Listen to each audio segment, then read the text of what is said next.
Điệp xua một ôn đồng học ní thằng này xem một chai ủng lệchในวิดีโอmấy videoนี้คือខ្ញុំចង់និយាយអំពីការព្យាបាលមាន់ដែលក្អក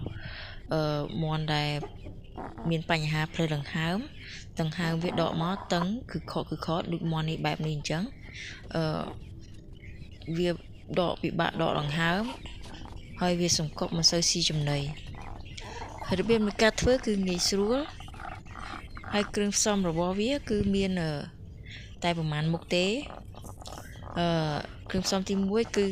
ពន្លៃបងប្អូនប្រើពន្លៃ100ក្រាមស្មើនឹងម្ខាំហ្នឹងខ្ជាយ100ក្រាមខ្ទឹមស100ក្រាមនិងស្រាសកន្លះលីត្របងប្អូនពេលដែលធ្វើបងប្អូនត្រូវតែយកដបឲ្យរាងធំជាងដបកន្លះលីត្រនេះបន្តិចពីព្រោះងាយស្រួលបើសិនជាយើងយកដបកន្លះលីត្រហើយយើងដាក់សមាសធាតុទាំងអស់ចូលគ្នាគឺអាចនឹងវាចេញក្រៅអញ្ចឹងបងប្អូនអាចយកដបរាងធំបន្តិចដើម្បីច្រកសមាសធាតុទាំងអស់ចូលគ្នាគឺចាក់បែបនេះឃើញទេបងប្អូនវាមិនសូវ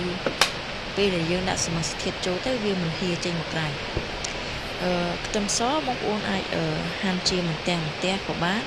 បងប្អូនអាចយកទៅកិនឬបុកវាឲ្យម៉ត់ក៏បានដាក់ចូលក្នុងស្រាសខ្ជាយក៏ដូចគ្នាបងប្អូនអាចហាន់ចំណិតក៏បានឬក៏បងប្អូនអាចដំវាដាក់ចូលក្នុងស្រាក៏បានបើពន្លៃគឺបងប្អូនត្រូវតែបុកឬក៏កិនវាឲ្យម៉ត់ដើម្បីឲ្យវាមានជាតិ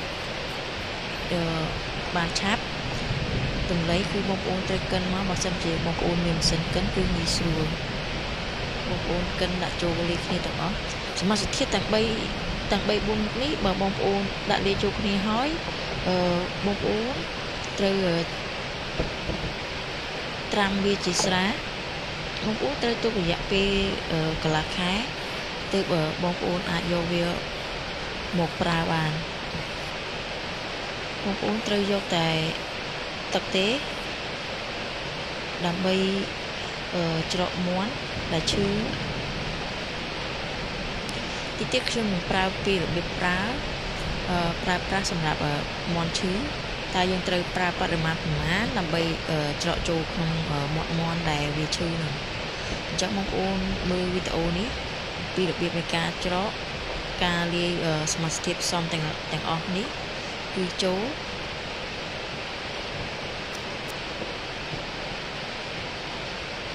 បងប្អូនត្រូវចំណាំរយៈពេលនៃយើងអាចយកស្រានឹងមកប្រើប្រាស់បានយើងត្រូវចាំរយៈពេលកន្លះខែហើយនៅពេលដែលបងប្អូនលាយសមាសធាតុផ្សំទាំងអស់នេះហើយបងប្អូនត្រូវបិទគម្របឲ្យជិតហើយយកទៅដាក់នៅកន្លែងដែលមានសីតុណ្ហភាពដែលត្រជាក់ល្មមកុំឲ្យវាក្តៅពេក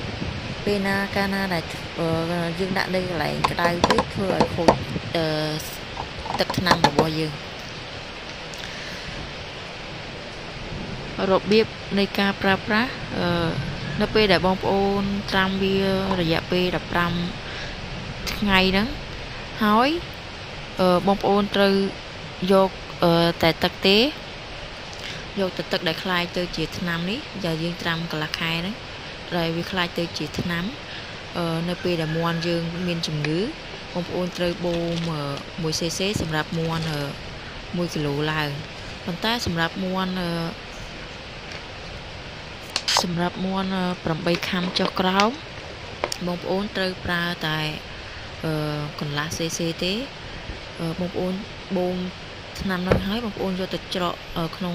មាត់មាន់ដែលមានជំងឺដូចជាក្អកហើយនឹងមានបញ្ហាផ្លូវដង្ហើមហ្នឹងបងប្អូនត្រូវច្រកវាហើយបងប្អូនត្រូវចាំមើលវារយៈពេល3 ទៅ 4 ម៉ោង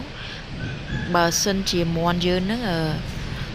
ដើររកស៊ីចំណី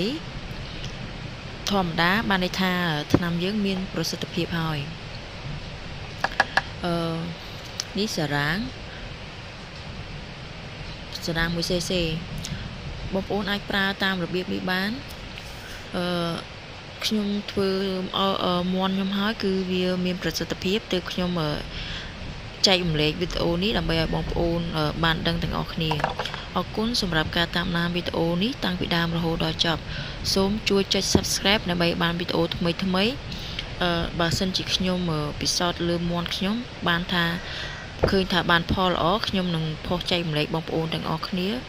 ដាក់ឲ្យបានដឹងអរគុណសម្រាប់ការតាមដានវីដេអូនេះតាំងពីដើមរហូតដល់ចប់អរគុណសូមជម្រាបលា